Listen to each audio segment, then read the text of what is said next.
सुन रहे हैं रहस्यमयी कहानी शैतानी रस्में।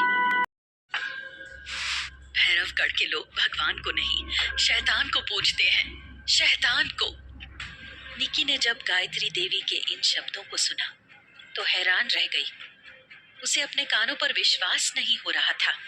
वो अचंभित होती हुई बोली, क्या ये सच है? गायत्री देवी बोली, हाँ बेटा, पता नहीं तुम्हें अभी तक कैसे मालूम नहीं चला, लेकिन तुमने ध्यान दिया होगा कि यहाँ तुम्हें एक भी मंदिर नहीं दिखा होगा, एक भी नहीं। और तो और यहाँ पर किसी पवित्र चीज को लाने की भी मनाही है। अब तो तुम्हें मेरी बात पर विश्वास करना ही होगा। और ये सच भी है कि भैरवगढ़ के लोग शैतान की पूजा करते हैं।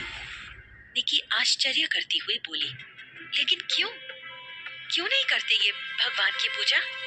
क्योंकि भैरवगढ़ श्रापित है और जो कोई भी भगवान की पूजा करेगा उसे शैतान का कोप झेलना पड़ेगा। निकी को अब भी बातें समझ नहीं आई। वो बोली, अगर आपको इस बात की जानकारी थी तो आपने अपनी बेटी की शादी यहाँ की ही क्यों भेज दिया इन शैतानों के बीच? निकी का प्रश्न सुनते ही गायत्री देवी की आंखें गीली हो गईं। वो रुआसी होकर बोली, शुरुआत में मुझे कुछ भी पता नहीं था, क्योंकि ऐसी कल्पना करना भी दूर की बात है कि कोई शैतान की पूजा कर सकता है। और दूसरी बात ये थी कि ये मेरी मजबूरी भी थी। निकी ने हैरानी से पूछा, मजबूरी? कैसी मजबूरी? प्यार। प्रतीक और आरोही के प्यार के सामने मुझे झुकना ही पड़ा। आरोही पूरी तरह से प्रतीक के प्यार में पागल हो चुकी थी। अगर मैं उसकी शादी उससे नहीं करती तो उसका मरा मुंह देखना पड़ता। मैंने भी उनकी बातें मानकर शादी करवा दी, लेकिन अब लगता है कि वो मेरी सबसे बड़ी भूल थी। निकी बोली, लेकिन आपको पता कैसे चला कि महल में शैतान का साया है? तब गायत्री देवी बोली, शुरुआत में सब कुछ ठीक था, लेकिन कुछ समय बाद अचानक आरोही की तरफ से कॉल और मैसेज वगैरह आने बंद हो गए। उसकी कोई भी सूचना मिलनी बंद हो गई। प्रतीक से भी बात नहीं हो पाती थी। तब मुझे मन में घबराहट होने लगी और मैं अकेली ही उससे मिलने महल में जा पहुंची। और उसके बाद मैंने सामने जो देखा, सच कहती हूँ बेटा, मेरा कलेजा बाहर निकल आया। मैं कांपने लगी थी ये देखकर। निकी ने जिज्ञासावश पूछा, ऐसा क्या हो रहा था वहां? मैंने देखा कि एक बूढ़ी औरत मेरी बेटी आरोही की हथेली पर चाकू रख उसे चीर रही थी, जैसे कोई ऑपरेशन करता है उसी तरह। कुछ औरतों ने उसके हाथ पैर को पकड़ रखा था और वो जोर जोर से छटपटाते हुए चीखे जा रही थी। उनकी बात सुनते ही निकी को उस दिन वाली बात याद आ गई, जब वो रस्म करने के लिए आंगन में पहुंची थी और एक बूढ़ी औरत उसकी हथेली को चीरने के लिए एक चाकू लिए तैयार बैठी थी। लेकिन आरोही के ऊपर से गिर जाने के कारण वो रस्म अधूरी रह गई। निकी हैरानी भरे स्वर में बोली, क्या आपने विरोध नहीं किया? उन्हें रोका नहीं? मैंने रोकने की कोशिश की, लेकिन डर के मारे मेरा शरीर कांप रहा था। मैंने ऐसा पहले कभी देखा नहीं था। मेरे गले से तो आवाज ही गायब हो गई थी। लेकिन बाद में जब मैंने अपनी बेटी से पूछा तो उसने बताया कि ये रस्में तो उसकी हवेली में आने के साथ ही शुरू हो चुकी थी। कहते हुए उनकी आंखें भर आई थी।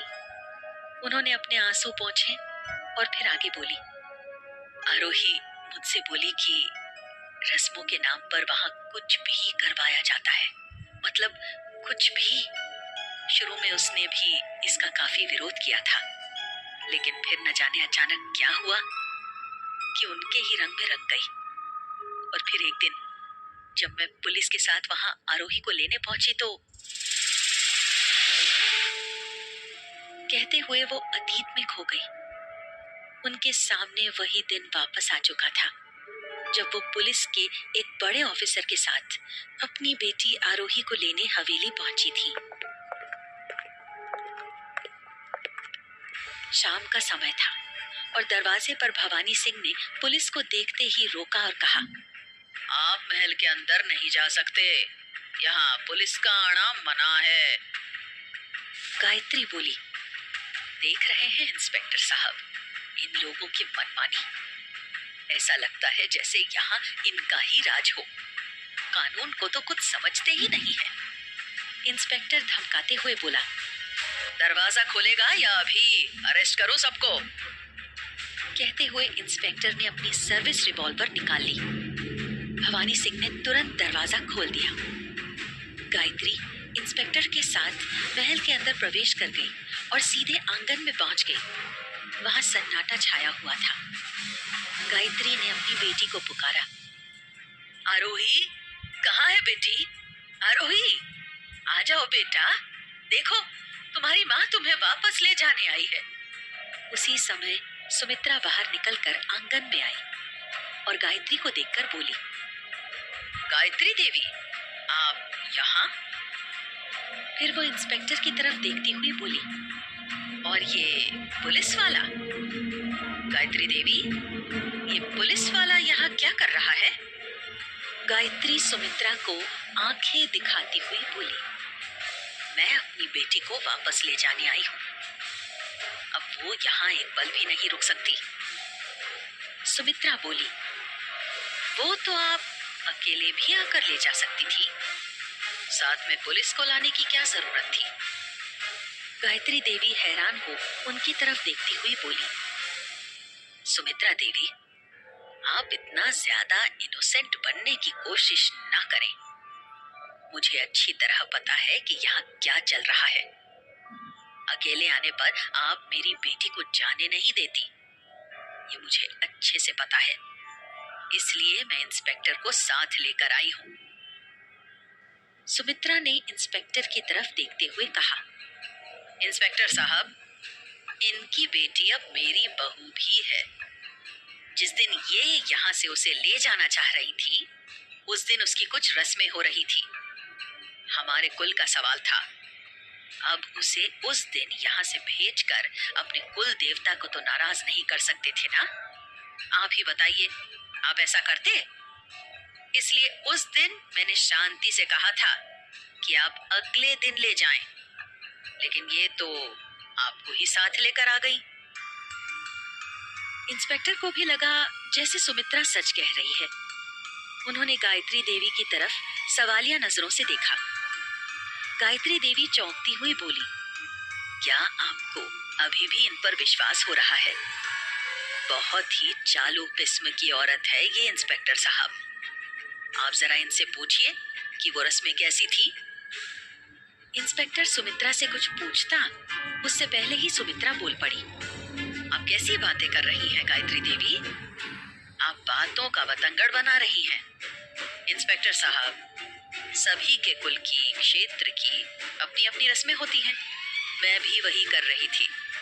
शायद आपकी तरफ भी कुछ अलग रस्में होती होंगी। इसमें कौन सी नई बात है? तभी गायत्री चीखती हुई बोली, रस्में? कौन से कुल में हथेली को चाकू से काटा जाता है? उसे रस्म नहीं, टॉर्चर कहते हैं।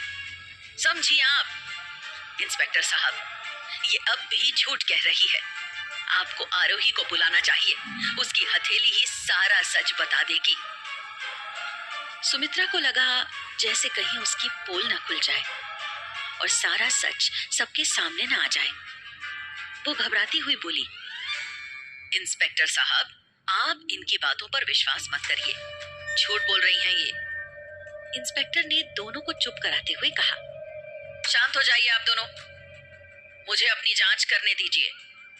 फिर वो सुमित्रा की तरफ देखते हुए बोले, देखिए सुमित्रा देवी, मुझे आपके और आपके परिवार के अगेंस्ट शिकायत मिली थी कि इनकी बेटी को महल में टॉर्चर किया जा रहा है।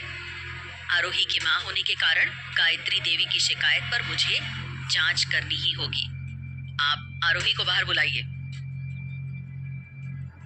सुमित्रा घबराती हुई बोली, लेकिन इंस्पेक्टर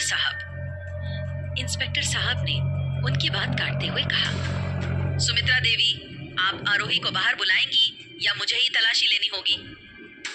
उसी समय आरोही की आवाज वहां गूंजी। आपको कहीं की तलाशी लेने की आवश्यकता नहीं है, मैं नीचे आ रही हूँ। आरोही सीढ़ियों से नीचे उतर इंस्पेक्टर साहब के पास आई। सुमित्रा मन ही मन घबरा रही थी। वही गायत्री खुश होती हुई बोली, यही है मेरी बेटी आरोही। इंस्पेक्टर साहब, पूछिए इससे क्या होता है इसके साथ इस महल में। इंस्पेक्टर साहब ने सबसे पहले उससे बेसिक सवाल किया, आपका नाम क्या है? आरोही। उन्होंने गायत्री की तरफ इशारा करते हुए अगला प्रश्न पूछा, क्या ये आपकी माँ है? हाँ। क्या आपके साथ महल में ज्यादती हो रही है? आपको टॉर्चर किया जा रहा है? आरोही ने सर हिलाते हुए कहा, नहीं। ये बात सुनते ही गायत्री शॉक्ड हो गई। वहीं सुमित्रा के चेहरे पर कुटिल मुस्कान आ गई। गायत्री देवी चौंकती हुई बोली, बेटा क्या कह रही हो तुम? इंस्पेक्टर साहब को सब सच सच बताओ। तुम्हारे साथ महल में क्या होता है? डरने की जरूरत नहीं है। इंस्पेक्टर साहब ने भी भरोसा दिलाते हुए कहा, हाँ आरोही जी, आप बिना किसी डर के मुझे अपनी बात बता सकती हैं। किसी से डरने की कोई आवश्यकता नहीं है। आरोही बोली, मुझे किसी से कोई डर नहीं है इंस्पेक्टर साहब, मैं सच कह रही हूँ। मुझे यहाँ किसी से दिक्कत नहीं है। गायत्री अचानक उसके बदले व्यवहार से हैरान हो चुकी थी। वो बोली, आरोही बेटा, ये क्या कह रही हो तुम? तुम इंस्पेक्टर साहब को बताओ कि कैसे रस्म के नाम पर तुम्हारी हथेली काटी गई है।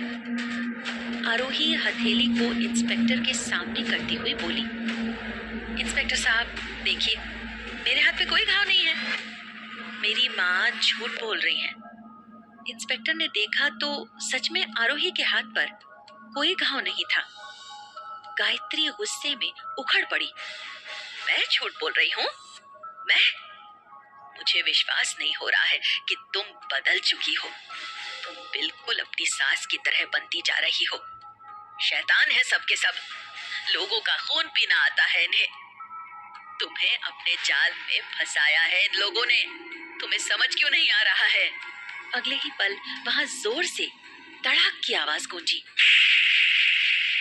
ये आवाज आरोही के थप्पड़ की थी, जो उसने अपनी माँ गायत्री के गाल पर जड़ा था। गायत्री ने अपना गाल पकड़ लिया। वो वर्तमान में लौट आई। उसकी आंखें भर आई थी। वो निकी की तरफ देखती हुई बोली, इसी गाल पर मेरी बेटी ने मुझे थप्पड़ जड़ा था, जिसे मैंने कभी थप्पड़ तक नहीं मारा। जो बेटी कभी मेरी राज दुलारी हुआ करती थी, वो गहलोत परिवार के हाथों की कठपुतली बन चुकी थी। उसने अपने आंसू को पोंछते हुए आगे कहा, पता है मेरी बेटी ने मुझसे क्या कहा? वो मुझसे चिल्लाती हुई बोली, आपकी हिम्मत कैसे हुई मेरे ससुराल वालों पर इतना घटिया इल्जाम लगाने की? वो ऐसे बोली जैसे मैं तो उसके लिए कोई भी नहीं हूं। और फिर वो यही नहीं रुकी।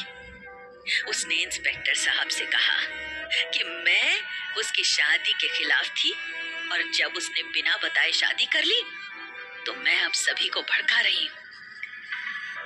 कहते हुए वो फफक कर रो पड़ी। निकी उसके करीब जाकर उसके आंसू पोंछती हुई बोली, माँ जी धीरज रखिए। अगर आपने अब तक हिम्मत नहीं हारी है तो कुछ अच्छा ही होगा। गायत्री बोली, उस समय से धीरज ही तो रख रही हूँ बेटा। मेरी बेटी ने मुझे अपने महल से ही नहीं बल्कि भैरवगढ़ से भी धक्का देकर निकलवा दिया। लेकिन माँ हूं ना मैं, माँ का दिल है। उस अपमान को भी सह लिया और दोबारा वापस आ चुकी हूँ अपनी बेइज्जती कराने। लेकिन मैं सच कह रही हूँ, मैं अपनी बेटी को वापस पाना चाहती हूँ। वो ऐसी बिल्कुल नहीं थी जैसा उसे इन घर वालों ने बना दिया है। निकी पूरी कहानी सुनकर अवाक थी। वो हैरान हो बोली, आरोही दीदी ने ऐसा क्यों किया? शायद सुमित्रा और घर वालों के डर के कारण, राइट? गायत्री देवी सर हिलाती हुई बोली, नहीं, मालिक के डर के कारण। मालिक का नाम सुनकर निकी एक बार फिर चौंक गई। आखिर कौन है ये मालिक जिससे डरता है पूरा गहलोत परिवार? क्या करेगी अब निकी? क्या निकी शैतानी रस्मों को पूरा करेगी? क्या निकी आरोही को महल से निकलने में मदद करेगी? कहानी जारी रहेगी, बस आप बने रहें।